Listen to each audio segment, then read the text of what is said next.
નમસ્કાર વિદ્યાર્થી મિત્રો, આજે આપણે જોવા જઈ રહ્યા છીએ ધોરણ 12 વિષય ગુજરાતી તેના પ્રથમ પ્રકરણ 1 થી 6 નું આપણે આજે પુનરાવર્તન જોવા જઈ રહ્યા છીએ કે જેમાં તમે ખૂબ જ સરસ રીતે આખા જ પ્રકરણને ખૂબ સરળતાથી સમજી શકો એ રીતનો આ વિડીયોમાં અમે પ્રયત્ન કર્યો છે અને તુરંત જ તમે આ વિડીયોને સાંભળશો અને આપને યાદ રહી જશે એ રીતનો આ વિડીયો બનાવ્યો છે. આના 6 ભાગ છે. 6 ભાગ એટલે કે 6 પ્રકરણનું ખૂબ જ સરળતાથી ફટાફટ આપણે આખા જ પાઠને અને કાવ્યને આવરી લીધેલા છે એવી પ્રકારનો આ વિડીયો છે. તો વિડીયોને અંત સુધી જુઓ અને આખા વિડીયોને ફટાફટ જોવાનો છે, એટલે કે નોંધ કરવા માટે પણ બાજુમાં તમે નોટબુક અને એ લઈને બેસો, પાઠ્યપુસ્તક લઈને બેસો અને સાહિત્ય હોય તો પણ લઈને સાથે બેસો કે જેથી તમને ઝડપથી રિવિઝન કરવામાં, પુનરાવર્તન કરવામાં મદદરૂપ બનશે. તો ચાલો આપણે વધુ સમય ન લેતા આપણે આ વિડીયોની શરૂઆત કરીએ છીએ. આપણું પ્રથમ પ્રકરણ એટલે કે પ્રથમ કાવ્ય કયું છે? અખિલ બ્રહ્માંડમાં. પ્રથમ કાવ્ય અખિલ બ્રહ્માંડમાં, તેના રચયિતા છે નરસિંહ મહેતા. તેની અંદરથી પૂછાયેલો બોર્ડની અંદર માર્ચ 2018 અને જુલાઈ 2018માં એક પ્રશ્ન પૂછાયો છે કે ગુજરાતી ભાષાના આદ્ય કવિ કોણ ઓળખાય છે? તમે જોઈ શકો છો કે આપણે આની અંદર પહેલો પ્રશ્ન છે કે આદિ કવિ તરીકે, આદ્ય કવિ તરીકે કોણ ઓળખાય છે? તો નરસિંહ મહેતા. તો તે માર્ચ 18 અને જુલાઈ 18ની પરીક્ષાની અંદર, બોર્ડની પરીક્ષામાં પૂછાયેલો પ્રશ્ન છે. એટલે આઈએમપી પ્રશ્ન આપણે ગણી શકીએ.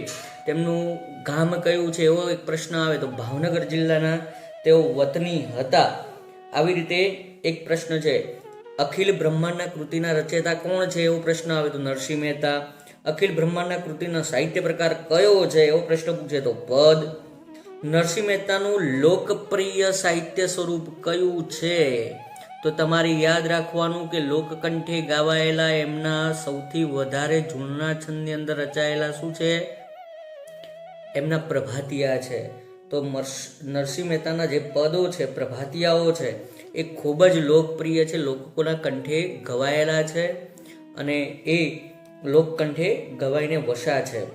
નરસિંહ મહેતાએ કયા કયા વિષય ઉપર પદો લખ્યા છે આવો એક પ્રશ્ન આવે તો તમારે અહીંયા લખેલું જ છે કે નરસિંહ મહેતાએ જ્ઞાન, ભક્તિ, વૈરાગ્યના પદો સર્જીને એમને આ રચનાઓ કરી છે.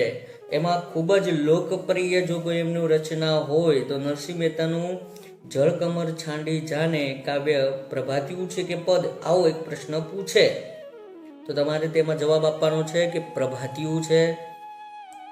આ રીતે યાદ રાખજો. આત્મચરિત્રાત્મક રચનાઓ કઈ છે? તો સામરસાનો વિવાહ, હુંડી, હાર, કુંવરબાઈનું મામેરું અને શ્રાદ્ધ. આ તેમની ખૂબ જ જાણીતા ગુજરાતી ભાષાના ઉત્તમ કોટીના ભક્ત કવિ તરીકે ઓળખાય છે. અહીંયા ભક્ત કવિ તરીકે પણ આવો પ્રશ્ન પૂછી શકાય એવી રીતે આપણે અહીંયા જોઈ શકીએ છીએ. તો આ થયા કવિમાંથી પૂછાતા પ્રશ્નો. પર આપણે જોઈશું કે આ પદમાં આવે છે શું? સમગ્ર પદની અંદર અખિલ બ્રહ્માંડમાં એક તું શ્રી હરિ, જુજવે રૂપે અનંત ભાષે, દેહમાં દેવ તું, તત્વમાં તેજ તું, શૂન્યમાં શબ્દ વેદ. પાના અંદર કહે છે કે આ પદમાં નરસિંહ મહેતા ઈશ્વરના સર્વવ્યાપક રૂપની લીલાને વર્ણવે છે. સંસ્કૃતમાં યુક્તિ છે એકમ સત વિપ્રા બહુધા વદંતી, એટલે કે પરમાત્મા તાત્વિક રીતે એક જ છે પણ અનેક રૂપે દેખાય છે. જેમ સુવર્ણ એક છે પણ એમાંથી ઘડાયેલા અલંકારો જુદા જુદા છે, એ રીતે પ્રભુ આ સૃષ્ટિમાં વિવિધ સ્વરૂપે પ્રગટ થાય છે. જ્ઞાનીઓએ રચેલા જ્ઞાન ગ્રંથોને સમજવામાં જે ગેરસમજ કરી છે એને નરસિંહ મહેતા ગરબડ તરીકે ઓળખાવીને હસી કાઢે છે. તો આવો એક પ્રશ્ન એકવાર પૂછાયેલો છે જે જુલાઈ 2019ની પરીક્ષામાં પૂછાયેલો કે જ્ઞાન ગ્રંથો થકી કઈ પરિસ્થિતિ સર્જાય છે? બસ આવો પ્રશ્ન. તો તમારે ત્યાં યાદ રાખવાનું રહેશે કે જ્ઞાન ગ્રંથો, જ્ઞાનીઓએ રચેલા જ્ઞાન ગ્રંથોને સમજવા જે ગેરસમજ કરી છે તે નરસિંહ મહેતા ગરબડ તરીકે ઓળખાવીને હસી કાઢે છે. તો અહીંયા ગેરસમજની પરિસ્થિતિ ઉત્પન્ન થાય છે એવી વાત કરી છે. તો આવો એક પ્રશ્ન જુલાઈ 2019ની અંદર પૂછાયેલો બોર્ડની પરીક્ષણની અંદરથી આમાંથી પ્રશ્ન પૂછાયો છે. બહુ જ મોસ્ટ આઈએમપી પ્રશ્ન છે. સમગ્ર બ્રહ્માંડમાં કોણ વ્યાપેલું છે? આવો એક પ્રશ્ન માર્ચ 2019ની અંદર પૂછાયેલો પ્રશ્ન છે. સમગ્ર બ્રહ્માંડમાં કોણ વ્યાપેલું છે? તો સમગ્ર બ્રહ્માંડમાં શ્રી હરિ પરમાત્મા વ્યાપેલા છે.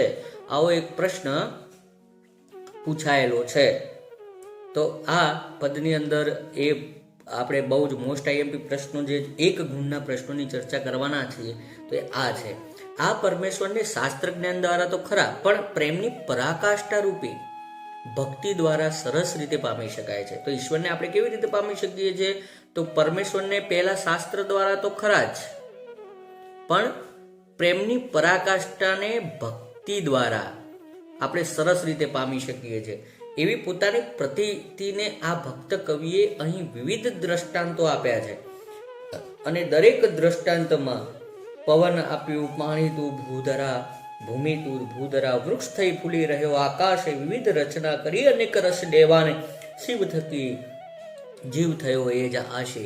આવી રીતે વિવિધ દ્રષ્ટાંતો અલગ અલગ અલગ પંક્તિમાં આપે છે. અને એ દ્વારા વિદ્યાર્થી મિત્રો લાસ્ટ લાઈન યાદ રાખજો, કવિતા અને તત્વજ્ઞાનનો સમન્વય કરતું એકાત્મ ભાવનું આ પદ, અહીં યાદ રાખજો, આટલો જ શબ્દ વાપર્યો છે, એકાત્મ ભાવનું આ પદ.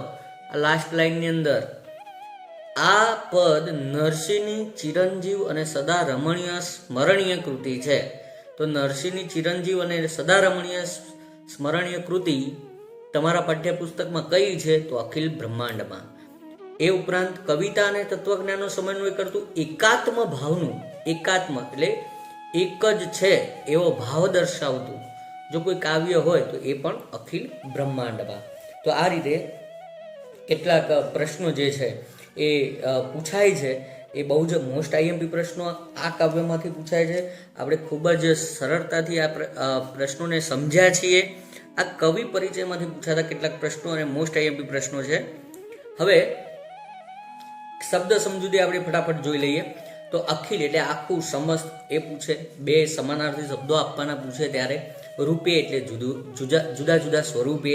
અનંત જેનો અંત નથી તેવું શબ્દ સમૂહ માટે એક શબ્દ પૂછે. ભૂધરા એટલે ભૂમિને ધારણ કરનાર. શ્રુતિ એટલે આપણે શ્રવણ કરીએ, શ્રવણ દ્વારા પ્રાપ્ત કરેલું વેદ. સ્મૃતિ તો વેદ પછીના ધર્મશાસ્ત્રો, તેની વાત થાય. કુંડળ એટલે કાનમાં પહેરવાનું ઘરેણું. પટંતર અંતરપટ, પડદો, આપણા હૃદયમાં જે પડદો છે એ ખુલી જાય. અંતર આંખો, અંતર ચેતના જ્યારે આપણી ખુલી જાય છે ત્યારે આપણને સમગ્ર સંસારમાં શું છે એનો આપણને ખ્યાલ આવે છે.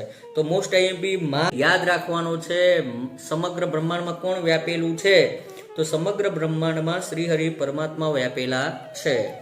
યાદ રાખજો, મોસ્ટ આઈએમપી પ્રશ્ન છે, માર્ચ 2019માં પૂછાયેલો પ્રશ્ન. પરમાત્માએ વૈવિધ્યપૂર્ણ સૃષ્ટિનું સર્જન શા માટે કર્યું? તો અહીંયા પરમાત્માએ જે વૈવિધ્યપૂર્ણ સૃષ્ટિ છે એનું સર્જન એટલા માટે કર્યું કે પોતાની રસવૃત્તિ, પરમાત્માએ પોતાની રસવૃત્તિની અનેક રસ લેવા માટે આ વૈવિધ્યસભર સૃષ્ટિને સર્જન કર્યું છે. આવી રીતે આપણે આ પ્રશ્નનો જવાબ આપી શકીએ છીએ. ચલો આગળ જોઈએ હજુ પ્રશ્નો. એટલે કે છે કે અખિલ બ્રહ્માંડમાં કાવ્યમાં વેદ અને સ્મૃતિ શાસ્ત્રો નું શું કહે છે? તો અખિલ બ્રહ્માંડ કાવ્યને અનુલક્ષીને આપણે જોઈએ તો આ પદમાં વેદ અને સ્મૃતિ શાસ્ત્રો એમ કહે છે કે જેમ સોનું, સુવર્ણ એક જ છે, પણ તેમાંથી ઘડાયેલા ઘરેણાઓ, આભૂષણો અલગ અલગ છે, એમ શ્રી કૃષ્ણ, શ્રી હરિ એક જ છે, પણ જુદા જુદા રૂપે આપણને દેખાય છે. ફરીથી એકવાર આ પ્રશ્નને ખૂબ જ સમજવા જેવો છે કે અખિલ બ્રહ્માંડમાં કાવ્ય વેદ અને સ્મૃતિ શાસ્ત્રો શું કહે છે? તો કહે છે કે એક ઉદાહરણ આપ્યું છે કે સુવર્ણ, સોનું એક જ છે, પણ એમાંથી ઘડાયેલા ઘરેણાં અલગ અલગ છે. તેમ હરિ એટલે કે ઈશ્વર એક જ છે, પણ તેના રૂપો જુદા જુદા હોય છે. આવો આપણને ખ્યાલ આપે છે. કવિના મતે ઈશ્વરને કઈ કઈ રીતે પામી શકાય? તો કવિના મતે ઈશ્વરને કેવી રીતે આપણે પામી શકીએ છીએ? તો શાસ્ત્ર દ્વારા તો કરી શકીએ, પણ એ ઉપરાંત પ્રેમ દ્વારા આપણે એને પામી શકીએ છીએ. એવો આપણે અગાઉ પરિચય, કવિ પરિચયમાં જોઈ લીધું. જ્ઞાન ગ્રંથો થકી કઈ પરિસ્થિતિ સર્જાઈ છે? તો આ પ્રશ્ન ફરીથી એકવાર કહું છું કે આ પ્રશ્ન પૂછાયો છે જુલાઈ 2019ની અંદર. આ પ્રશ્ન પૂછાયો છે જુલાઈ 19ની અંદર પૂછાયેલો પ્રશ્ન છે. તો જુલાઈ 19ની અંદર પ્રશ્ન પૂછાયેલો છે કે યાદ રાખજો, જ્ઞાન ગ્રંથો થકી કઈ પરિસ્થિતિ સર્જાઈ છે? તો જ્ઞાન ગ્રંથો થકી ઈશ્વર સંબંધી જે ગરબડ, ગેરસમજ જે ઊભી થઈ છે એની પરિસ્થિતિ સર્જાઈ જેવું કોણ કહે છે? આપણા રચયિતા એટલે કે કવિ શ્રી નરસિંહ મહેતા. હવે જે 2-3 વાક્યની અંદર પ્રશ્નો પૂછાય છે એ પણ મોસ્ટ આઈએમપી પ્રશ્નો હોય છે, જેમાં પરમાત્મા પૃથ્વી પર કયા કયા સ્વરૂપે રહેલા છે? પરમાત્મા પૃથ્વી ઉપર કયા કયા સ્વરૂપે રહેલા છે? તો પરમાત્મા તાત્વિક દ્રષ્ટિએ તો એક જ છે એવી વાત આપણે કવિ પરિચયમાં બીજા પેરેગ્રાફમાં પહેલી રીતે કરી દીધી. તો એ લખી શકો તમે. એમાં આવે છે એકમ સત વિપ્રા બહુધા, એકમ સત વિપ્રા બહુધા વદંતી, એમ કઈ એટલે કે છે કે પરમાત્મા તાત્વિક રીતે તો એક જ છે, પરંતુ છતાં પૃથ્વી ઉપર તેનો આપણે અનંત રીતે જુદા જુદા રૂપે અનંત ભાષે છે. આપણા દેહમાં એ દેવ રૂપે છે, આપણું શરીર છે તો એમાં ઈશ્વર રૂપે છે, તત્વમાં એ તેજ રૂપે છે, શૂન્યમાં શબ્દ રૂપે છે, પૃથ્વી ઉપર પવન, પાણી તેમજ ભૂમિ રૂપે આપણને અલગ અલગ રીતે દેખાતા પરમાત્મા એક જ તત્વ રૂપે વ્યાપી રહેલા છે. આ રીતનો આની અંદર તમારે જવાબ લખવાનો રહેશે. બીજો પ્રશ્નની ચર્ચા કરીએ. સોનું તો આખરે સોનું જ છે એવું સાદી કહી શકાય. તો સોનામાંથી, સુવર્ણમાંથી અનેક ઘરેણા આપણે બનતા હોય છે, પરંતુ આપણે એને જોઈએ તો ઘરેણામાં કુંડળ હોય, હાર હોય, નથણી હોય, વીંટી હોય, કડું હોય, બંગડી હોય, પરંતુ એ બધાને અંતે તો આપણે શું કહીએ છીએ કે સોનાની છે, સોનાની છે. આ શબ્દ જે વાપરીએ છીએ એટલે કહી શકાય કે દરેક ઘરેણા અલગ અલગ છે, પરંતુ એ બધાનું નામ તો અંતે એમ કહી શકાય કે સોનાના છે. તો આમ આખરે તો સોનાનું જ એ બધા અલગ અલગ રૂપો છે. એ પરથી આપણે સોનું પારખી શકીએ છીએ એવું સાથી કહી શકાય. તો આ રીતે આપણે અલગ અલગ ઉદાહરણો આપીને પણ સમજાવી શકાય. બીજ અને વૃક્ષનો કાર્યકારણ સંબંધ સ્પષ્ટ કરો. મોસ્ટ આઈએમપી પ્રશ્ન છે. આ પ્રશ્ન માર્ચ 2018ની અંદર પૂછાયેલો પ્રશ્ન છે, જે માર્ચ 2018ની અંદર આ પ્રશ્ન પૂછાયેલો છે. માર્ચ 2018ની અંદર આ પ્રશ્ન પૂછાયેલો છે અને એમાં કીધું છે કે બીજ અને વૃક્ષનો કાર્યકારણ સંબંધ કયો છે? તો બીજ એટલે વૃક્ષનું, અહીં એક વૃક્ષ બીજમાંથી ઉત્પન્ન થયેલું છે, પણ પાછું બીજ જે છે એ વૃક્ષના ફળમાંથી ઉત્પન્ન થયેલું છે. આ એક કાર્યકારણ સંબંધ આપણે સીધી રીતે કહી શકીએ કે વૃક્ષ જે છે એ બીજમાંથી અંકુરણ ફૂટી મૂળ દ્વારા જમીનની અંદર મૂળ પ્રવેશે છે અને ઉપરનું પ્રકાંડ દ્વારા એ વૃક્ષ બને છે, અને પછી એ વૃક્ષમાંથી જે ફૂલ આવે અને ફૂલમાંથી જે ફળ બને, એ ફળમાંથી પાછું બીજ નીકળે, એ બીજમાંથી પાછું વૃક્ષ થાય. એટલે આ એક પ્રકારે કાર્યકારણ સંબંધ કહી શકાય કે કોણ કોણ આમાંથી જન્મ્યું છે? તો બીજ જે છે વૃક્ષમાંથી જન્મ્યું છે અને વૃક્ષ એ પણ બીજમાંથી જન્મ્યું છે. એટલે કહી શકાય કે જેમ બીજ એ કારણ કે નિમિત્ત છે, તો વૃક્ષ એ કાર્ય છે.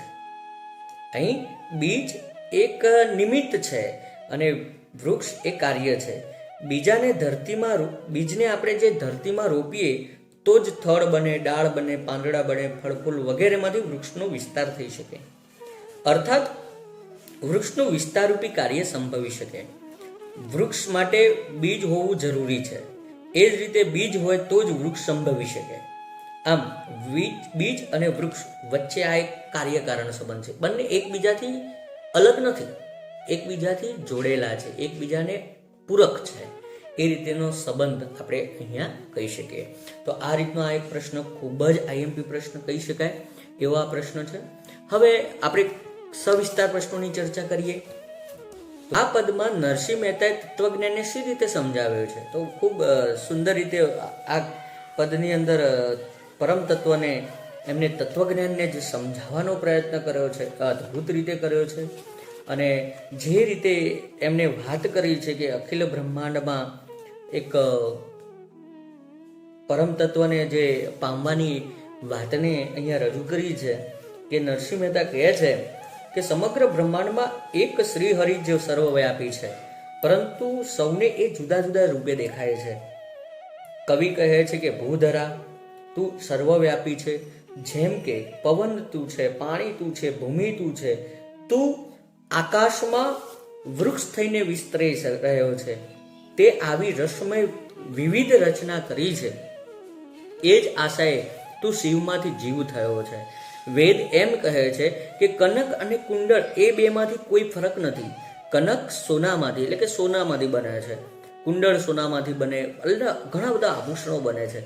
આ વાતને શ્રુતિ અને સ્મૃતિ પણ સાક્ષી પૂરે છે. પણ પરમાત્મા વિશે આ બધા ગ્રંથો જે છે એને કડબડ કરી છે, મૂળ વાત કરી નથી. પરિણામે જેને જે ગમે તેને તે પૂજે છે. યાદ રાખજો, જેને જે ગમે છે એને પૂજે છે.